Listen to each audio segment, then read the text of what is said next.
thank you for joining us at Science of Mind Archives and Library Foundation. This is our Wise Sage projects, and right now I'm working on the history of all of our global ministries. And so I would like to today introduce to you Reverend Dr. Barbara Leger. And she has lots to tell us about how she got into Science of Mind and how Ukraine became one of our centers, or many centers. So Barbara, if you would just begin telling us a little bit about you, your family, where you came from, and how you found Science of Mind. Thank you. Go ahead. Thank you, Reverend Marilyn. It's really great to be considered a sage. I mean, age is not the issue. It's just like, really, what have I learned over all these years? Oh, my goodness. So I was born to pioneer stock in Canada. My family were wagon trainers. They were loyalists that left America before the American Revolution and traveled north for years, settling here and there, and finally in the Yamaska Valley in Quebec. And I grew up in a house that was one of the 7 houses the 7 families built. And they broke the ground and built the houses, and they built the church first. And then they lived in the church, and then they built everybody's house. So, excuse me, where was this? This is in Quebec. It's in about an hour from Montreal, in what is now Abbotsford. So the church was the first building, and it was built in 1804. And they had lived in their wagon trains. It was completed in 1804. So I have that in me. And when I was a little girl, I used to pretend I was the scout for the wagon train. And I'd get up about 5 in the morning just before dawn and put warm clothes on and head out to the back of the farm. We had about 250 acres. And I'd sit there watching to protect us from the dangers of pioneer life. So, it's so funny. The dangers I've discovered are really mostly not external. And so if there's anything that makes me a sage, it's probably that. Very good. Thank you. So how I got to Ukraine was... Well, how did you find Science of Mind? Well, I found Science of Mind the way a lot of people find Science of Mind. My life wasn't working. I looked like I had all the right pieces. I lived in the country club.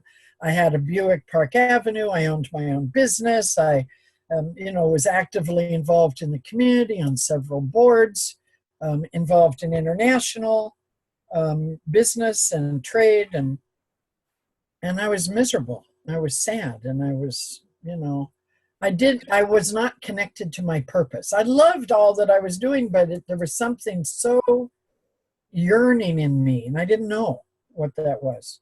I do now. It's what the purpose, it calls you forward. So it kicked me out of that life. And so I found Science of Mind in the mid-'80s. And the first day I went to church, it was in Santa Rosa, and Mary Murray Shelton was the minister then. And I watched her and I went, oh my God, I want to do that. That feels like, wow. So and the same day there was a program called On Course. So Spirit uses everything, So On Course was such a perfect thing. It was to get you on course, and I was clearly off course. And so On Course got me on course. And at the end of On Course came this moment where they asked you to share your vision after 3 days of deep personal work, and 80 people are in a circle. And I start weeping. I start tearing about 5 people away and weeping about 2 people away from me as the circle gets closer. By the time it got to me, I couldn't speak, and all I could do was cry. And it's my mental equivalent of respect right now, and has been since then, that 80 people stood to rescue me and just gave me the space to do whatever I needed to do, which was cry. until I could catch my breath and answer that my vision was to be part of the new United Nations. And it was such a huge vision, I didn't even know what it meant, and it was just astounding to me. But that vision connected to my pioneer nature, just opened so many doors. So I followed my nose for 10 years doing business that got me to the Soviet Union. And finally, while I was there, I thought, I'm going to go find Science of Mind over there, see what's happening. And I went to Ron Rude's operation in Ijevsk. I was with Bob Grabowski. We paneled the first practitioners there 25 or so years ago, or more maybe. And I brought Christian Sorensen there one day, and he did a mass baptism in the swimming pool. I mean, pure Christian. And that's a nice double entendre. And so, I knew that this is what I wanted to do. And I knew that I wanted to do it in that part of the world because it was such a hard experience there. And Science of Mind was the perfect teaching. It was perfect because the Soviets had very deep mystic souls, partly because they had to bury their spirituality for so many years. Barbara, do you know about what year this was, and was it still the USSR or? Oh yeah, it was still the USSR. It was, okay. Yeah, it was. I have it, the dates and everything. Where is it? Well, it's not. Anyway, I have the file right behind me somewhere, but it was around, by the time I paneled, I was already a practitioner. So it was so I guess it wasn't still the USSR. I went there when it was USSR, but we paneled in the early 90s. Yeah, yes. And I've got those dates and I can send them to you. But anyway, so I traveled around Russia doing business and looking for Science of Mind. So I met the Russian people, Angelina and her husband, Nikolai, and Alexander Levchenko was in St. Petersburg and had a great group. And Marion Parrish Hall was my mentor, and God bless her. She just never let me quit, and I wanted to so many times. And God, I just love that woman. And so anyway, that's so then Shirley Morgan called me and said, I hear you're over there a bunch. You want to go on this tour we're taking? And it was sometime in early 2001, I believe. And so I did. I went on that tour and realized you were still living in the United States at that time. Yeah, I still had my business and was living here and everything. And there was a group that she put together. And so I went on it, and Travis was on it, and Jules, who was in RSI, Jules Jones. Yes, Jules Jones, who ironically, he and I share a grandchild. His daughter and my foster son had a child. So it's a small little world. And his ex-wife, who was Candace Beckett, she and I talk often about our grandchild. Oh, interesting. The world, Anyway, so I knew that I loved this, and I found myself behaving in ways that I never would let myself behave at home. This was so interesting to observe. And like I was in Crimea and on a stage, and in the middle of my presentation, I fell to my knees and I said, listen, if we only knew how perfect we were, we would be on our knees in gratitude for every speck of our life. It's just an overwhelming joy. I mean, I didn't even know that I knew that. It was like such a shocking experience. Anyways, so, just let yourself go and be. I did. And a lot funny that we're having this interview today, because last night I had dinner with my son and daughter-in-law and the kids, and these two brilliant people who are both PhDs in biology and neuroscience and stuff. And just been to Russia, so they wanted to know about my experiences, and I found myself telling them stories that were just like this, the things that you can do when you feel free, when you feel unfettered by the norms of your own life. And I think it's one of the values in global ministry, and for not only for the people going, but for the organization, is that it helps break these boundaries of these formalities or these rules of decorum and homogenized beliefs, to really crack that open, to be responsive to where you are. Mm-hmm. So that, I'm sure Ernest would think of this as a pathway to open at the top. Because when we just keep doing the rote thing, we're not open at the top. And I know that we're meant, as he was, to gather up whatever there is and take it higher. And so I think global has an essential role for our movement, for the whole New Thought movement, because it forces you outside of your comfort zone. And you have to rely on yourself, which makes you crazier and wiser, maybe, and more bold. But for me, mostly, it made me more intuitive. Okay, well, that's wonderful. And I would like to get back to the building of Science of Mind in Ukraine and Russia. And I know at one time I heard you talking about how I think you had 3 different groups, and you would go thousands of miles on a train to teach a class. I want to hear about that kind of thing. Well, when I started, I was 54, and I still have fairly unbounded energy, but I had a lot more of that when I was 54, and my body was a lot more flexible, and I was willing to do with 4 hours sleep a night. So, but what I did, I moved to Ukraine. I started, my first day on the job was September 11th, 2001. And I landed in Kiev at 4 o'clock, which was 9 a.m. in New York.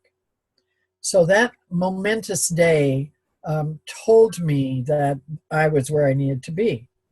And so I did, the next day I had interviews with the radio, television, and newspaper, and everybody thought the world was going to war. And I was talking about peace. And I was talking about the value of us being peaceful and the consciousness of peace going out through the net of our consciousness. And that really told me what my ministry was about. So I think that's... If I remember correctly, this was September, you left on September 11th? I arrived September 11th, 2001, while the towers, I landed while the towers were in the process of coming down. Yeah, okay, thank you. So, so my ministry and everything that I've been able to do has been possible because I have a clear sense of purpose. I have a clear passion for becoming a peaceful person, and for sharing what I know. And as you know, as a good religious scientist, when you feel yourself called by a purpose, you have to become it. And so my first month on the job, my translator, who had been my translator in business in Russia for all those years, he said, well, how nice you came to teach us about peace and love. It would be really nice if you had some.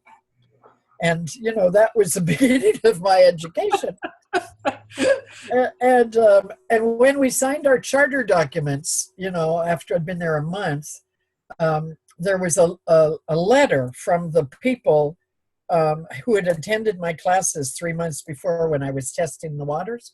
And they wrote, we, the undersigned citizens of Cherkasy, Ukraine, agree to the further education of Barbara Lachey. Okay. And there you have it, So when you have such a purpose and you feel so clear about it, it allows you to climb over almost any obstacle. And I think that's a great learning. Mm-hmm. And it's also a danger, because then you tend to need obstacles because you think that's part of your deal. And so I'm giving that up. But anyway, before I started giving up the obstacles, we had centers, we had 3 different study groups in Crimea at one time in the first year. So I would, Wednesday, we have lectures, and we still do on Wednesdays. And so after the lecture, I'd get in a taxi with a translator, and we'd race like crazy an hour away to catch the train. And the train was an overnight train to Simferopol, which is the capital of the Republic of Crimea. Of course, now that's all considered Russia, except by most of us who live there, or who still live there. And so I'd get off in Simferopol, and then somebody would meet us, and we'd get on a bus for a 3-hour bus ride to Feodosia. So, but in Simferopol, we'd do an afternoon class in the library, and then we'd spend the night in Simferopol. And Thursday morning, we'd be on a bus going to Feodosia and stay in somebody's house, always a different house. And then we'd teach, or I'd teach, and she'd interpret. And in the beginning, I had somebody with me, but after a few months, I traveled by myself. And so then we'd teach Thursday night and Friday night, foundations and treatment and meditation. And then Saturday morning, I'd get up and I'd be on the bus at 6 o'clock for the 4-hour bus ride to Sevastopol. And then somebody would meet me at the bus and take me to the 5-hour class from 11 or 12 till 6 Saturday. And again, 12 to 6 Sunday. I'd sleep in somebody's house again until we started renting an office, an apartment office classroom. And then Sunday night after the class, I'd race like crazy in a taxi to the train, the overnight train that would bring me back to Cherkasy. And then I'd get to Cherkasy at 8 in the morning, and I'd go to work at around 1, and I'd teach Monday night, Tuesday night. Wednesday would be lecture, and then I'd do it again. I mean, it was craziness. My goodness. Great. And I did that probably for 5 years. Wow. Yeah. And that was at a time when I only came back to the States for 2 months a year. And we had pretty vibrant groups down there at that time. Mm-hmm. So meanwhile, while all that's happening, we're training practitioners. And, we started with 4 who were with me from my first day there. And then we had 8, and then we had 15, and we got up to 27 practitioners. But in all truth, most of them were not ready to be practitioners. They could answer the questions correctly, and they could profess a desire to be in service. But really, for a lot of them, it was just a door into another way of life. I have to put you on pause. I have a worker at my door. Excuse me. All right.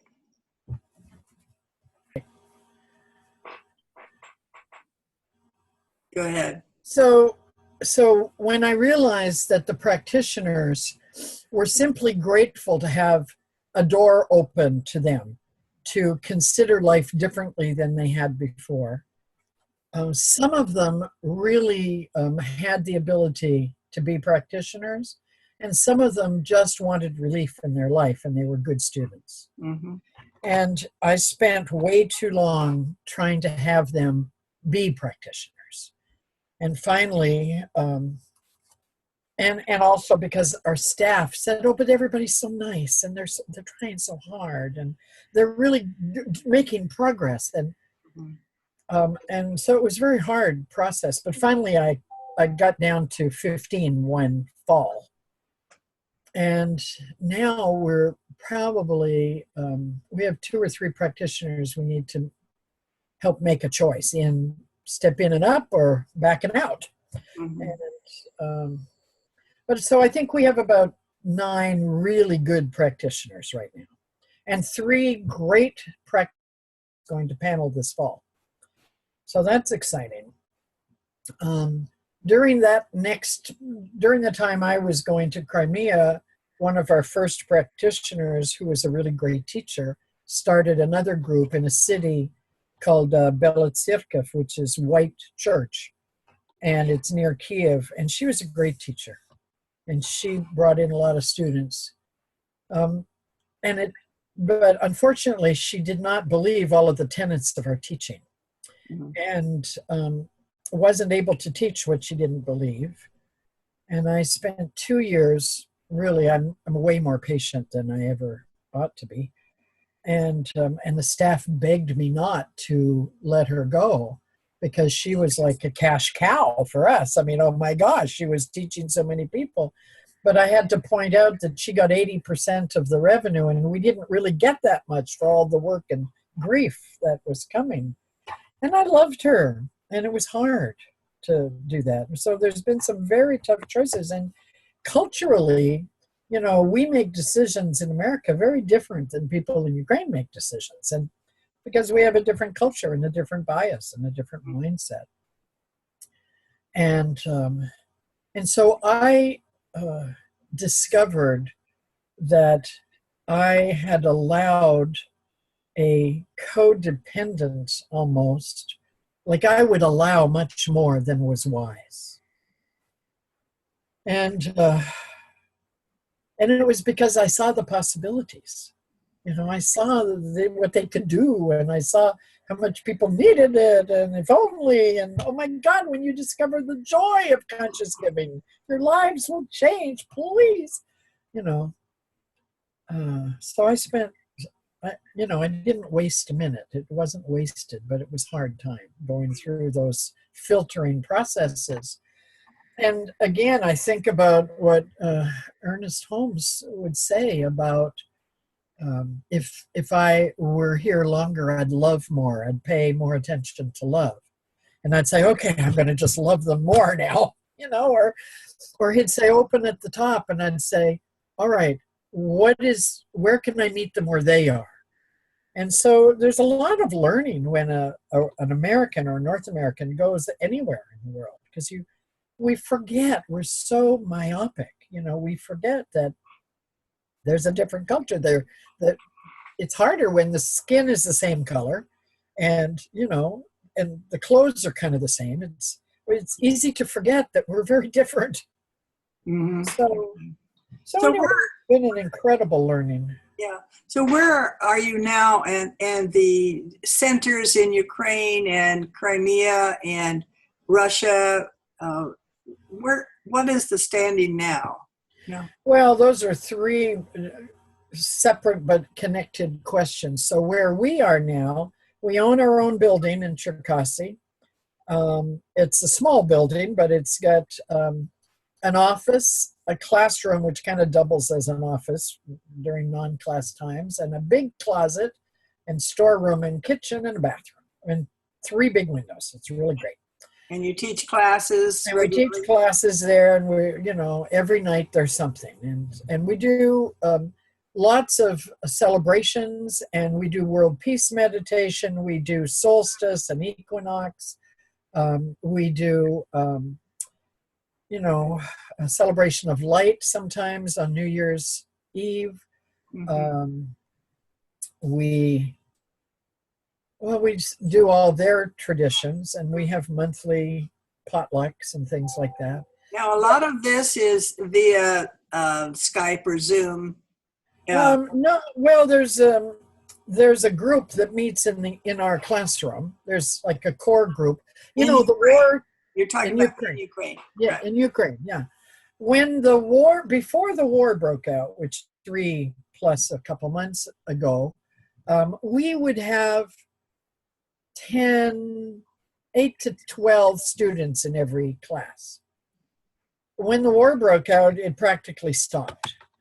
And it's not that the war was near us, but everybody had somebody in the service. Mm-hmm. Everybody was affected by it, and psychologically, just given the dynamics of Russia and Ukraine, and it was very schizophrenic, really, because the Ukrainians and the Russians had found themselves again after the World War II, World War, the occupation of Russia in the Bolshevik Revolution time and then the World War time, they had come to peace with each other, and they were neighbors, and they were one Slavic root. And I didn't see any animosity anymore. It was gone. And then what we now know was fake news, all the propaganda that stirred up that war. People turned on each other, and a divisiveness came into the country that was not there. It was not true. Okay, and when was this?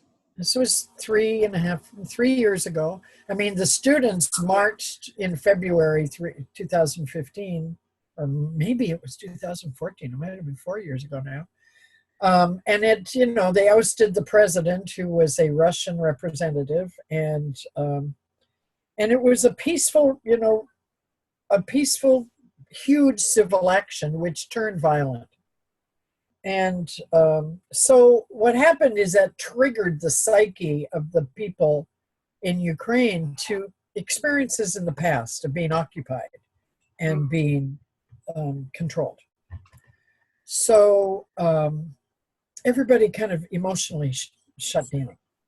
And that was profound to see. But out of that down came our experience of peace now.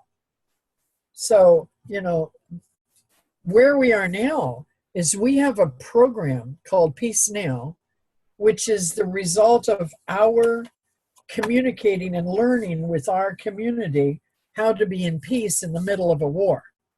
And this is so powerful that our reality today is that we have 2 programs that we are taking out into Ukraine beyond our small community and into the world. And one of them is Peace Now, and it's a 3-part process. And we are developing an entire system, much like it's like a new spiritual practice, like visioning.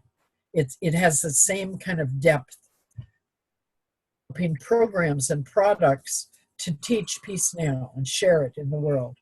And the other piece that we're doing is 21st century youth, because we realize that it is the young people who don't have that old mindset that really need this teaching more than anyone. Yeah. And so organically over the past 17 years, we have developed one signature program, which is called Laws of Life Essay Contest. And now around Laws of Life have sprouted out, it's like a tree with these sprouts, have sprouted out this grove of growing trees. And so we have young people again asking us, can we meet? So we have 3 different groups right now of young people, 2 that meet in our office, their boarding school. And we're doing things with young people like planting peace alleys around the city, or cleaning the beach, or cleaning the forest, or asking people, standing on the street corner saying, what do you think about peace? How does peace work in your life? We just created a peace journal. I want to show you.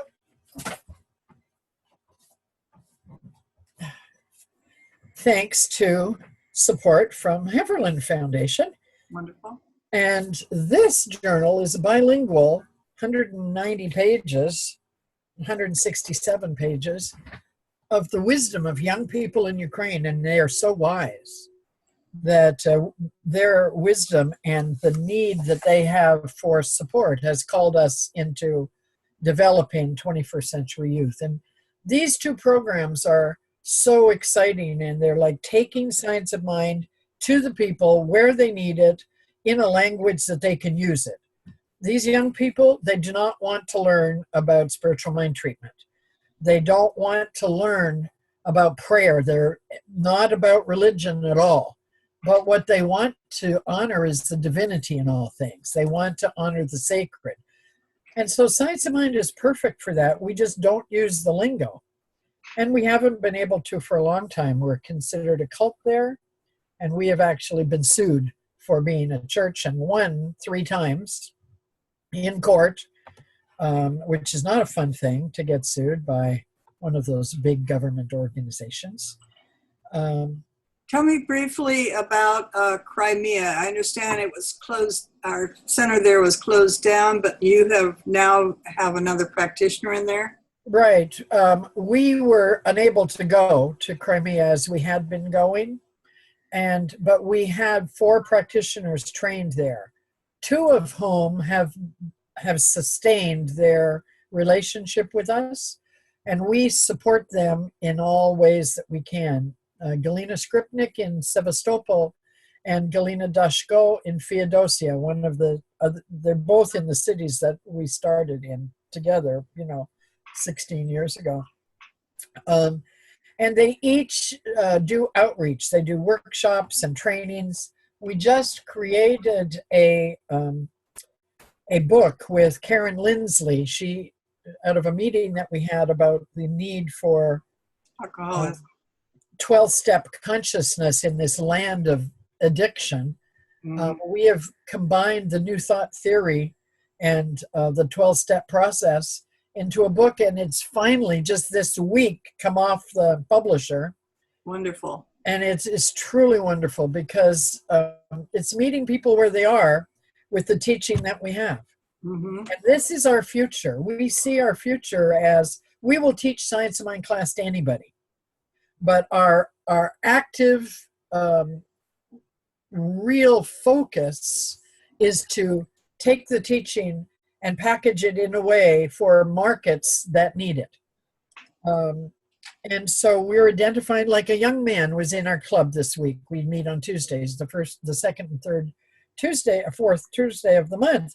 And a new man came, young man. And I said, so now you're in the vocational college. He said, yes. And I said, so what are you studying? He said, I'm a barman. I said, a barman, great. So why do you want to be a barman? He said, I like talking to people. He said, I'm interested in psychology. Barmen, they help people a lot. I said, well, what a fabulous thing for you to know what your purpose is, that you want to be in service. And people talk to people in the bar. Who else, girls, boys, who else do people talk to? Hairdressers, nail groomers, Well, then this is what we're doing. We're taking our teaching to those places. We're looking to gather up people in fields and bring a teaching tailored to them. It's a huge, it's a huge undertaking. We haven't, even figured out how, but we know that we must. Yes, and you have been doing a wonderful job, and I know that you continue. Now, when is the next time you return to Ukraine? And you're having a conference this year, are you? Yes. We, I leave sometime in August. It depends. Depends on finances largely, and when I leave and where I go. But I want to go to the international leadership training that Beth Linguri and I cooked up, and it's going to happen before the Geneva conference in the middle of August. So I'd like to go there. But if that doesn't work, then I'll go directly to Cherkasy as soon as everything falls into place to allow me to do that.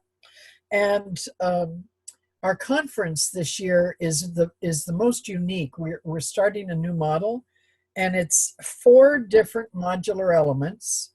And it was just 3, but we've just added a 4th. And science is our focus. And we are doing a Friday night, Saturday, Sunday, Friday afternoon, Saturday, Sunday. And we're looking at the art and science of positive thinking. How do you use it, but why does it work? We're not just saying think good thoughts. We're saying, here's why thinking good thoughts works. So we're going back to the root of the science.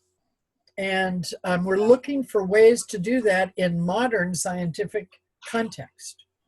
So it's very exciting. Yeah, you have a lot of material, though, and showing how your emotions and your thoughts change the chemistry in your body, and Right. and therefore changes your outlook and your life. Exactly. Yeah, that we're doing Joe Dispenza quantum meditations, where Jim Lockhart is bringing us spiral dynamics, and Dorianne Lockhart, Cutter Lockhart, is bringing us emotional intelligence. And all of it is packaged in this concept that when you become aware of what you think, what you believe, and what you're doing and why, then you're at power. So face yourself, tell yourself the truth, and realize you have a choice and use the tools that we have here for you. So Okay. we're totally excited. So we're doing that in Kiev. And then there's two things happening in the middle. One is a 3-day retreat, a silent retreat. And the other is a deep training in spiral dynamics for anybody who wants to be a trainer in Ukraine. And then we're doing the same workshop as we do, the same symposium that we're doing in Kiev, we're doing in Cherkasy. So it's very exciting. And we just had our annual meeting this week, and people loved the idea that we're bringing them something that their scientific, their minds were Right. scientifically. Yeah. And they say, this is so important for us. Well, I'm just wondering with that mindset, how do they handle 3-week silent meditation? I mean, 3-day silent meditation. Well, 3 hour. yeah, this is our 15th or 16th conference. And on our 4th conference, I insisted that we have 1 day of silent meditation, so 1 day of silence. And the staff and the team said, no, no, no, our people can't do that. We just, it's not our nature.